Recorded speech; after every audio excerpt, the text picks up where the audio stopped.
तो हम एक बात देखते हैं कि ये दुनिया जिस पे वो कादर मुतलक है, जिसकी मर्ज़ी के बगैर पत्ता भी नहीं हिलता, ओमनीपोटेंट है, ये दुनिया चल कैसे रही है और इस दुनिया का हाल क्या है? 45,000 बच्चे जो 10 साल की उम्र से कम थे वो गाज़ा में मरे। भूख से काला हांडी में बच्चे मरते हैं और डिप्थेरिया से मरते हैं। डिप्थेरिया अजीब मर्ज है, गले में जाली बनना शुरू होती है, बच्चा नीला हो जाता है, गरीब का बच्चा, इसलिए कि उपास इलाज नहीं। ये कादर मुतलक है जो चाहे कर दे, इससे आप दुआएं मांगते हैं हमारी ये काम कर दे वो कर दे, तो इसका मतलब डे टू डे लाइफ में वो इंटरफेयर करता है और ये देख रहा है वो। अगर वो वाकई भी है फॉर डिस्कशन से एक, तो मैं जब दुनिया देखता हूँ तो मेरे दिल में उसके लिए कोई इज्जत नहीं पैदा होती। ये क्या कर रहे हो तुम पूरे ऑल पावरफुल हो, ओमनीपोटेंट हो, ओमनी प्रेजेंट हो। तुम तो वहाँ गाज़ा में रहे होगे ना, तुम हर जगह हो। तुम देख रहे थे कि बच्चे की कैसे धज्जियाँ उड़ रही, तुम देख रहे थे और तुम चाहते हो मैं तुम्हारी परस्तिश करूँगा, तुम हो भी। अरे यार, इसके अच्छे तो हमारे चीफ प्राइम मिनिस्टर हैं, कुछ तो ख्याल करते हैं। कमाल है, आप किसकी इबादत कर रहे हैं? अगर वो है भी, ये दुनिया नाइंसाफी से, जुल्म से, जबर से, तशद्दुद से भरी हुई। और आप ये मत कहिएगा कि वो देख रहा है और वो बताएगा एक दिन। अगर वो देख रहा है और इंटरफेयर नहीं करता तो आप दुआ क्यों मांगते? आप कहते हैं मेरा ये काम करा दे, इसके मतलब है वो दखल दे सकता है, वो आपको नौकरी दिलवा सकता है, भले दूसरे आदमी को न मिले, मगर आपका काम कर देगा चूंकि आपने दुआ मांगी है। तो जब वो आपको नौकरी दिला सकता है, लड़की की शादी कर सकता है, बेटे को ग्रीन कार्ड दिलवा सकता है, तो कम से कम ये जो मर रहे हैं बच्चे, इनको रोक दे, कुछ तो करे। मुझे तो दुनिया में, इस दुनिया का कोई मालिक है, इसका ओमनीपोटेंट कोई रूलर है और ये दुनिया ऐसी चल रही है। मैं तो चाहूँगा कि भाई ना हो, अगर हो तो बड़ी शर्मिंदगी की बात है। शुक्रिया। आपने प्रॉब्लम ऑफ इविल के ताल्लुक से सवाल किया और बार बार आप एक लफ्ज रिपीट कर रहे हैं कि ओमनीपोटेंट गॉड है, ऑल पावरफुल गॉड है। यही तो दरअसल समझना है कि गॉड का कॉन्सेप्ट क्या है। प्रॉब्लम ऑफ इविल जो है, प्रॉब्लम ऑफ इविल दर हकीकत दो असम्पशंस पर कायम है। अगर आप इन दो असम्पशंस को समझ जाएं तो ये प्रॉब्लम नहीं रहेगी, आर्ग्यूमेंट आपको समझ में आ जाएगी कि ये कोलैप्स कर जाता है। पॉइंट नंबर 1, यानी जो आपका सबसे पहला फॉल्स असम्पशन है कि गॉड मर्सीफुल है, ओमनीपोटेंट है, दुनिया में जुल्म हो रहा है।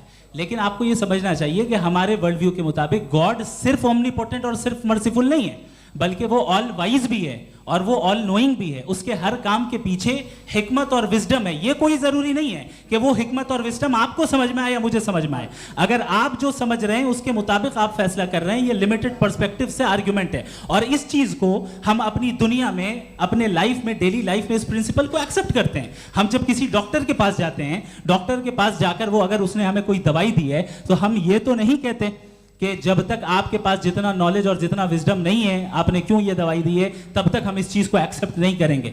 नहीं कहते, हम उसकी अथॉरिटी को तस्लीम करते हैं। क्यों? क्योंकि उसकी हम जानते हैं कि वो नॉलेजेबल है, वो विजडम वाला है, हमसे ज्यादा नॉलेज और हमसे ज्यादा विजडम है। बताएं सर। नहीं, डॉक्टर में और खुदा में बड़ा डिफरेंस है। डॉक्टर पढ़ा लिखा होता है, एक तो मैं उसकी बात सुनूंगा, दोयम ये नहीं कुछ जवाब तो ये भी नहीं है। सर प्लीज, आप अगर सब ऑडियंस से बोलने लगेंगे तो फिर मतलब नहीं सिविलाइज्ड बहस का। मतलब आप ये कहें कि चूंकि आप डॉक्टर पे बिलीव करते हैं इसलिए खुदा पे बिलीव किए, क्या ये मिसाल आपको समझाने के आर्गुमेंट है, इस पे आपको एतराज नहीं है। तो सिंपल बात ये है कि मैं अगर ये यकीन कर लूँ कि एक ओमनीपोटेंट, उसकी मसलहत है, ये जो बच्चे मर रहे हैं ये मसलहत है उसकी, मुझे नहीं चाहिए थी मसलहत। उसकी मसलहत नहीं, यही तो समझना है, मतलब एक्सपीरियंस। अच्छा, इस आपने अभी मेरी बात पूरी सुनी नहीं। मैंने कहा आपका पूरा आर्ग्यूमेंट दो फॉल्स असम्पशंस पर है। एक फॉल्स असम्पशन मैंने बता दिया, दूसरा फॉल्स असम्पशन ये है कि इस दुनिया में इविल के होने का कोई गुड रीजन नहीं है। जबकि हमारे पास बाज रीजंस मौजूद हैं, हमारे पास बाज वजूहात मौजूद हैं। अगर इस दुनिया में इविल ना हो तो आप गुड को डिफाइन कैसे करेंगे? अगर जुल्म ना हो आप इंसाफ को समझेंगे कैसे? अगर तारीकी ना हो तो आप लाइट को समझेंगे कैसे?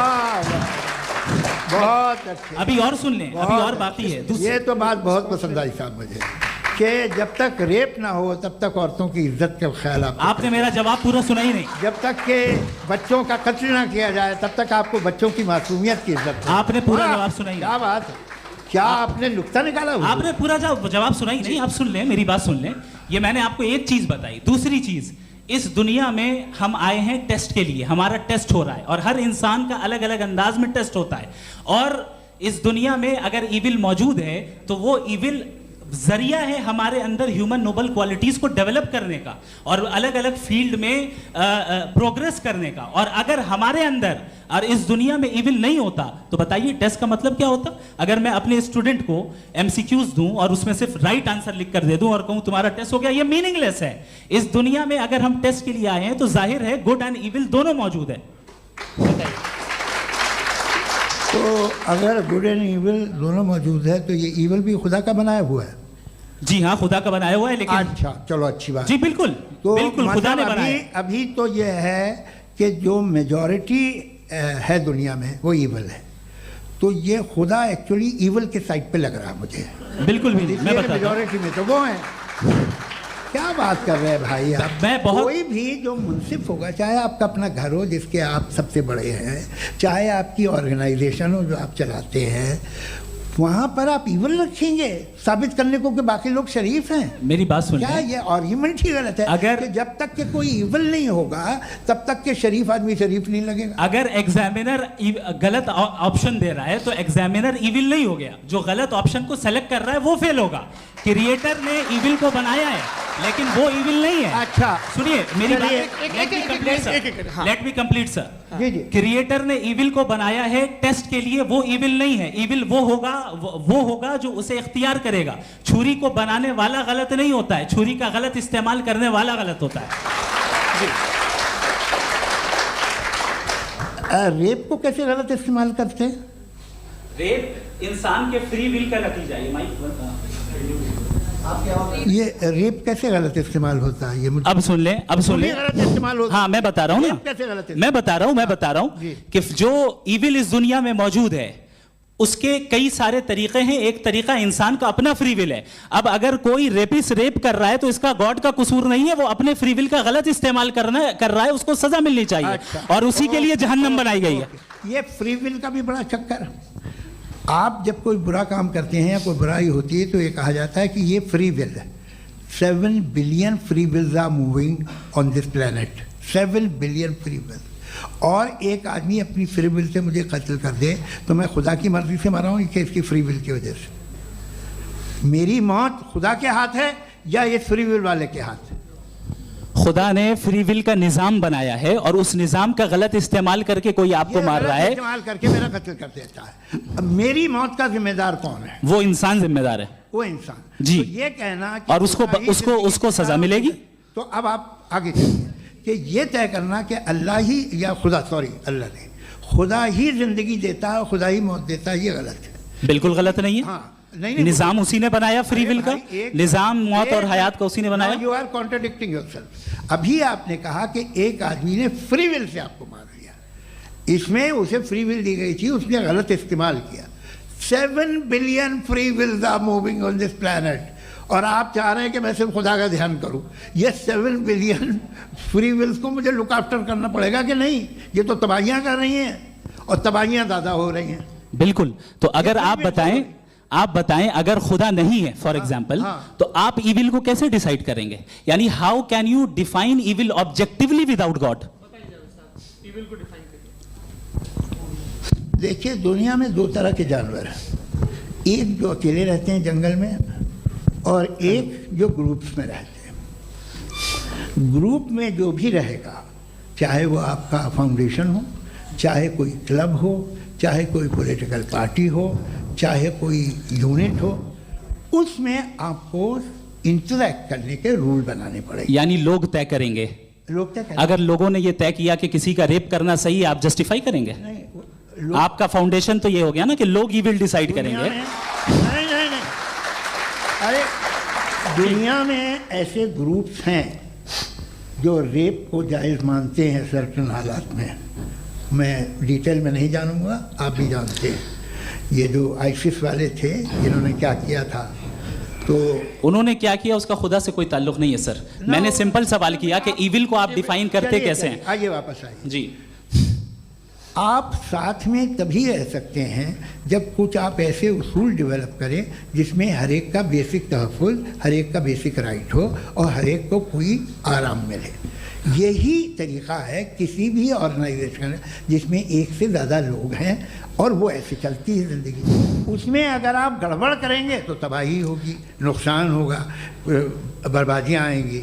और अगर उसमें आप घर ले लीजिए ना, एक हस्बैंड है, एक वाइफ है, बच्चे हैं, वालदा भी हैं, 2 बहनें भी हैं, एक भाई भी है। अब इसमें कोई निज़ाम आपको चाहिए साथ में रहने का, और एक दूसरे पे भरोसा रहे, एक दूसरे के बहीख्वाह हों, एक दूसरे की मदद करें, ऐसी जिंदगी। सर आपकी बात आ गई। आप ये कह रहे हैं कि लोग डिसाइड करेंगे क्या सही है क्या गलत है, यही है? मेजॉरिटी डिसाइड करेगी क्या सही है क्या गलत है? अरे भाई बिल्कुल। मेजॉरिटी अगर ये कहे कि नाजी जर्मनी के साथ जिस तरह मेजॉरिटी थी कि जेनोसाइड करना सही है, आप जस्टिफाई करेंगे? उस वक्त आपका ये सवाल सिर्फ उसके बाद क्लोजिंग। हाँ, उस वक्त प्लेनेट पे जो लोग थे, हाँ। उनमें कितने लोग हिटलर को सही समझते? अच्छा, प्लेनेट की मेजॉरिटी तय करेगी सोसाइटी की नहीं। प्लेनेट की मेजॉरिटी गॉड के एग्जिस्टेंस को सही मानती है, आप क्यों नहीं मानते? प्लेनेट की ज़्यादातर मेजॉरिटी कुछ दूसरे मजहबों के खुदा को मानती है। आप उन्हें क्यों नहीं? आप तो मेजॉरिटी की बात कर रहे हैं। ये क्लोजिंग आप ये कह रहे हैं इविल और गुड को डिसाइड मेजॉरिटी करेगी। मेजॉरिटी जो कर दे वो सही हो जाएगा। क्लोजिंग इसको जैसा आप ही लोगों ने तय किया है उसी फॉर्मेट को फॉलो कर लेते हैं। हाँ भाई, मैंने तो भले लोगों पे एतबार किया और तब मॉडरेशन तय किया। जी, आपके पास 5 मिनट का वक्त है, क्लोजिंग आर्ग्यूमेंट है, उसके बाद हम ऑडियंस से क्वेश्चन आंसर लेंगे जावेद साहब के क्लोजिंग आर्ग्यूमेंट के बाद। ओके, बहुत शुक्रिया जी। हमारा जो टॉपिक है डज गॉड एग्जिस्ट, मैं इस पे इतने एकेडमिक तैयारी करके आया था। मुझे था कि मैंने सोचा था कि कई सारे मैं आर्ग्यूमेंट्स दूंगा, लेकिन वक्त की भी किल्लत और जावेद साहब बार बार इधर उधर चले जा रहे थे तो उसको भी थोड़ा एंटरटेन करना पड़ गया। डज गॉड एग्जिस्ट पे मैं एक ही आर्ग्यूमेंट दे पाया। आर्ग्यूमेंट्स बहुत हैं और डेफिनेटिव आर्ग्यूमेंट्स हैं, और मेरे आर्ग्यूमेंट को किसी एक राउंड में भी इन्होंने एंटरटेन नहीं किया और रेफ्यूट नहीं किया। एक राउंड में भी नहीं, एक राउंड में भी नहीं। और ना ही अभी आपका क्लोजिंग आर्ग्यूमेंट आएगा, नहीं, वो बता देना। Argument of contingency sir. अरे मैं आपसे कई बार कह चुका हूँ कंटीजेंसी का मतलब अब मैं कैसे समझाऊं आपको? और कितने आसानी से समझाऊं मैं? मुझे तो नहीं समझ में आ रहा है। आप अपनी आर्ग्यूमेंट ऑफ कंटीजेंसी उर्दू में बोल सकते हैं। हाँ, आप अपनी बात पूरी कर लें जी, आखिरी 4 मिनट। दूसरी चीज, just a minute please ma'am, can I talk? दूसरी चीज ये है कि आपने एक तो इसका जवाब नहीं दिया, दूसरा आपने गॉड के ना होने पर कोई डेफिनेटिव आर्ग्यूमेंट नहीं दिया, सिर्फ मजहब पे बात कर रहे हैं आप। मजहब तो आज हमारा टॉपिक ही नहीं था। आज तो हमारा टॉपिक हो, आप मजहब से ले लेकर आईएस तक चले गए। भाई हमारा क्या ताल्लुक है उससे? We condemn them. और उसका गॉड से क्या ताल्लुक है? अगर कोई गलत काम कर रहा है, किसी ने किसी को कत्ल किया, किसी ने किसी का रेप किया, उसको सजा मिलनी चाहिए। और आपके पास कोई भी rational strong foundation of morality नहीं है। आपने कहा कि मेजॉरिटी तय करेगी सोसाइटी की, वो सही होगा। मैंने कहा हिटलर को फिर आप सही कहेंगे? नहीं, प्लैनेट की सोसाइटी की मेजॉरिटी तय करेगी। तो प्लैनेट की मेजॉरिटी गॉड के एग्जिस्टेंस को मानती है, आप कह रहे हैं ये रिलीजियस है। तो यानी आपके पास कोई स्ट्रॉन्ग फाउंडेशन नहीं है ऑब्जेक्टिव मोरालिटी का। ऑब्जेक्टिव मोरालिटी का अगर कोई फाउंडेशन है तो वो सिर्फ गॉड है, गॉड है, गॉड है। थैंक यू जी। ये मुफ्ती शमाइल नदवी साहब का क्लोजिंग आर्ग्यूमेंट था। अब हमारे पास जी, मैं जी ये बड़ा अच्छा है कि दोनों लोगों को मॉडरेटर से शिकायत भी और बोल रहे भाई हमारी शाबाशी भी तो करते चलो। अब मेरी बात जी, आपके पास जावेद अख्तर साहब 5 मिनट का वक्त है। ये आपका क्लोजिंग आर्ग्यूमेंट है, टाइम रीसेट कर दें जी। देखिए, बहुत सारी बातें हैं। गॉड का डेफिनेशन दुनिया के किसी भी रिलीजन में है कि वो ओमनीपोटेंट है, वो ओमनीप्रेजेंट है, he is just, he is kind, he loves you and so on. मैं जब दुनिया देखता हूँ तो मुझे कोई ऐसा सुप्रीम पावर यहाँ दिखाई नहीं देती है जो इंसान की बहबूदी के लिए कुछ कर रही हो, कमज़ोर को बचा रही हो, मदद कर रही हो, जालिम को पीछे हटा रही हो, मैं नहीं देखा तारीख़ में नहीं। एक तो अगर है और ये देख रहा है तमाशा, तो उसका होना न होना बराबर है। दोम ये कि ये जो है, जब आप ये कहते हैं कि कायनात जिसकी कंटीजेंसी है, मैं देखिए वो लफ्ज़ इस्तेमाल किया मैं, तो ये कैसे हो सकती है भाई? और फ़ौरन आप सरेंडर कर देते हैं कि जाहिर है कि इसका बनाने वाला तो इससे 10,000 गुना था कॉम्प्लिकेटेड होगा, उस पर आपके होने पे कोई इतराज़ नहीं है। उसे वो टाइमलेस है, वो पहले से था, टाइम तो बहुत बाद में आया, ये सब आप मानने को तैयार है, जिसका आपके पास कोई सबूत नहीं, आपके पास कोई रीज़न नहीं है। आपकी तारीख क्या है मज़हबों की, बिलीफ की, जो खुदाओं का बिलीफ है, ये कॉन्स्टेंटली गलत साबित होता रहा है। मतलब आप कहें कि अरिस्टोटल के ज़माने में तो सब जाहिल थे, वो भी इतने ही यकीन से खुदा पे यकीन रखते थे, जो अब नहीं रहा, ये भी नहीं रहेगा, आप लिख लीजिए। और इसके आसार आपको दुनिया में दिखाई देना शुरू हो चुके हैं।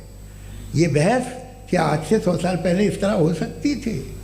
यहाँ तक तो आपको हम ले आए हैं। तो सर अरे इनको मदद की ज़रूरत नहीं भाई, ये सेल्फ सफिशिएंट आदमी है, आप क्यों इनकी मदद कर रहे हैं? Sir please.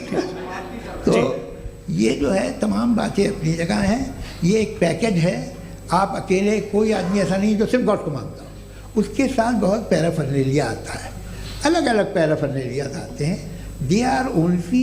They have always created chaos in the society. मैं तो आपको सीधा ऑफर देता हूँ कि दुनिया में 10 इम्पॉर्टेंट बिलीव्स है, आप 1 मानते हैं, 9 नहीं मानते, 9 में आप एथियस्ट हैं, 9 को आप बिल्कुल रीजनेबली मेरी तरह देखते हैं। तो 90 मजहबी आदमी भी 90% एथियस्ट है, वो दूसरे खुदा नहीं मानता, एक खुदा मानता है अपना वाला, बाकियों को कहता है गलत है। अगर आप मानना ही बंद कर दें तो आपका 10% चांस है कि आप सही हैं और 90% चांस है कि आप गलत हैं। मेरा मशवरा है आप मानना छोड़ दिए तो 50% चांस होगा कि आप सही हैं और 50% चांस होगा, 40% आप गेन करेंगे बाय बिकमिंग एन एथियस्ट।